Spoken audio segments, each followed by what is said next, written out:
Hello, devoted fans and drama enthusiasts. Welcome back to the electrifying world of Days of Our Lives, brought to you by your favorite TV channel, Days Drama Digest.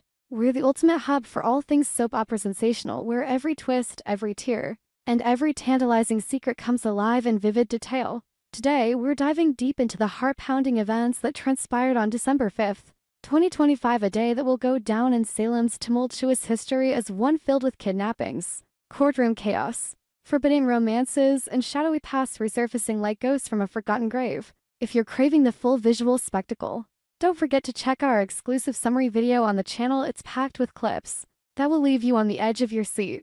But for now, settle in as we unravel the intricate web of intrigue, betrayal, and passion that define this unforgettable episode. We'll expand on every moment, painting a picture so detailed and dramatic that you'll feel like you're right there in Salem, whispering secrets in the dim-lit corners of the DiMera mansion, or pacing the tense halls of the courthouse. Let's start with the chilling saga of DiMera, whose life has taken a nightmarish turn that rivals the darkest Gothic tales. Imagine waking up in a cold, echoing crypt, not just any crypt, but the infamous DiMera family vault, a place steeped in centuries of family secrets, betrayals, and untimely demises. The air is thick with the musty scent of stone and decay, the only light flickering from a few sparse candles that cast long, ominous shadows on the walls etched with the names of long-gone DiMeras.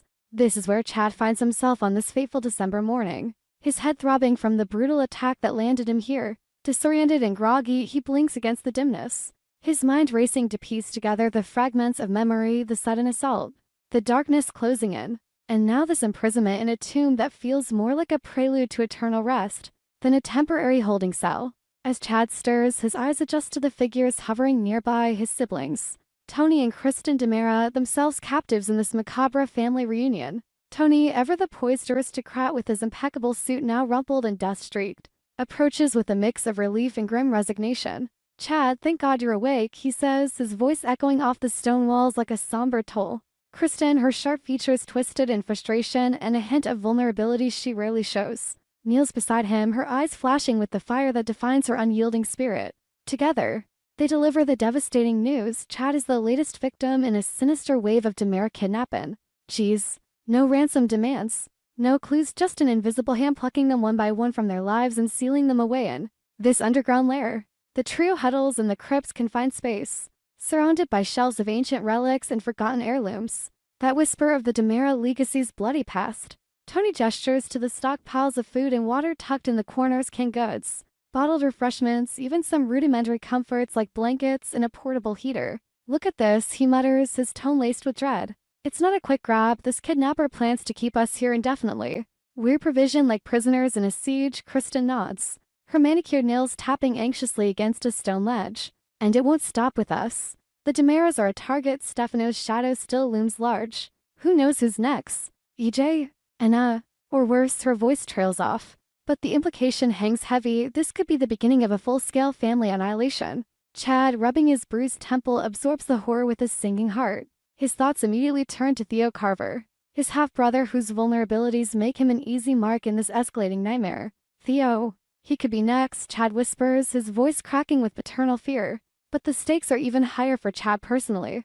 Looming on the horizon is the custody hearing for his children, Thomas and Charlotte, a battle he's fought tooth and nail to win. "Missing it now?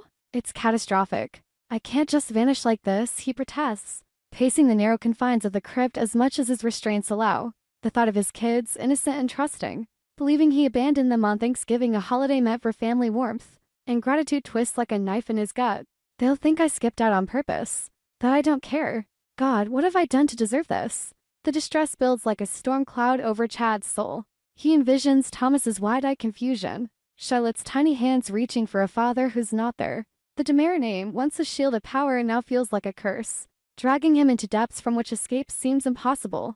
Tony and Kristen try to console him, but their words ring hollow in the echoing void. "We'll find a way out," Tony assures, though his eyes betray uncertainty. Kristen, ever the schemer, begins plotting aloud: "If we can signal someone, or turn the tables on this abductor." But for now, they're trapped, the crypt's heavy door sealed shut, leaving them to stew in their fears and forge uneasy alliances in the face of an unknown enemy. Shifting our gaze from the subterranean shadows to the bustling heart of Salem, the town square, alive with the crisp December air, twinkling holiday lights strung across lampposts, and the faint aroma of roasted chestnuts from nearby vendors. Here, amidst the festive facade, A confrontation brews that could shatter families and rewrite destinies.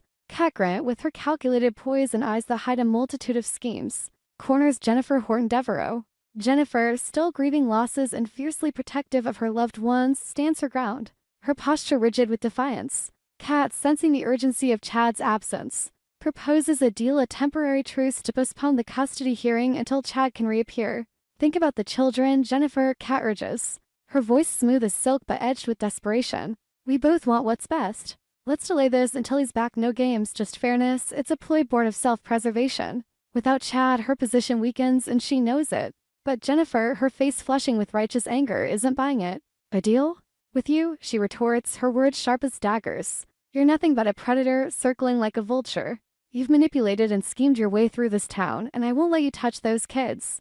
The exchange escalates, drawing curious glances from passers-by who whisper behind gloved hands. Jennifer's refusal is absolute, a wall of maternal fury that Kat can't breach. As Jennifer storms off, leaving Kat seething in the square's chill, it's clear the custody hearing will proceed without mercy. Kat's attempt at negotiation crumbles like autumn leaves underfoot, doomed from the start by the bad blood between them. Inside the courthouse, the atmosphere is electric with tension. The wood-paneled room, adorned with the stern gaze of justice from portraits on the walls, hums with anticipation. Jack Devereaux, Jennifer's steadfast partner, takes a moment to impart wisdom to young Thomas, who's fidgeting in his seat, his small face etched with worry. Listen, buddy, Jack says softly, kneeling to eye level. Life throws curveballs, but we face them head-on. Your dad's fighting for you, remember that. It's a poignant scene, father figure to child, blending hope with the harsh reality of adult conflicts. Judge Dabney, presiding with an air of impartial authority, soon turns the spotlight on Chad's mysterious vanishing act. Where is Mr. DiMera, she demands, her gavel poised like a sword. Testimonies trickle in, last sightings, frantic calls. Then the bombshell, a text from Chad's phone claiming he's fine but opting out of the hearing. It's a forgery, of course, but in the court's eyes, it paints Chad as irresponsible, perhaps even negligent. Whispers ripple through the gallery. He didn't show? On Thanksgiving week, the judge's brow furrows, her decision crystallizing. Given the circumstances, she declares, her voice booming, full custody of Thomas and Charlotte is awarded to Jack and Jennifer Devereaux. The gavel falls like thunder, sealing the fate of the children and igniting a firestorm of emotions. Jennifer's eyes well with tears of relief mixed with sorrow for Chad's plight, while Jack pulls Thomas into a hug, whispering promises of stability. Outside, the winter wind howls as if mourning the fractured family bonds. Meanwhile, across town, Gabi Hernandez DiMera pulls Theo Carver aside in a quiet cafe, the steam from their coffees curling like secrets in the air. Gabi's expression is a mask of concern, her designer outfit belying the turmoil within. Theo, listen to me, she implores, her hand gripping his arm. The DiMera world is a vortex of chaos right now. Kidnappings, schemes you don't want to get sucked in deeper. It's a warning laced with genuine care, but also self-unrest. Gabi reminds him of their pact, Theo's cover-up of her sabotage in the Titan-DiMera merger. A risky alliance that could unravel everything. But Gabi's own heart is a battlefield. As she speaks, flashes of Philip Kiriakis invade her thoughts, his charming smile, the spark in his eyes that makes her pulse quicken. Things are getting dangerous, she confesses to Theo, her voice dropping to a whisper. Falling for Philip? It's a complication she didn't anticipate, especially with the merger's fallout looming. Theo nods, his loyalty tested, but the conversation leaves Gabi more vulnerable than ever. Her ambitions clashing with newfound emotions in a dance as perilous as any DiMera intrigue. Now, let's delve into the haunting romance brewing between E.J. DiMera and Cat Grant, a storyline dripping with literary allusions and forbidden desires. E.J., brooding in the opulent DiMera mansion, its grand halls lined with priceless art and echoing with the ghosts of past loves, is tormented by fragments of memory from a clinic in Italy. The sterile white rooms, the haze of recovery after his accident, and a voice, soft and mesmerizing, reading from Wuthering Heights. Heathcliff and Kathy, he murmurs to himself, the words evoking a pull he can't ignore. Enter Kat, whose encounter with EJ turns electric when she quotes the classic novel while gushing about her feelings for Chad. EJ freezes, recognition dawning like a storm breaking. That voice. It was you, he accuses, his eyes locking onto hers with intensity. In Italy, reading to me. Ever since I picked up that book again, the memories fled back a woman.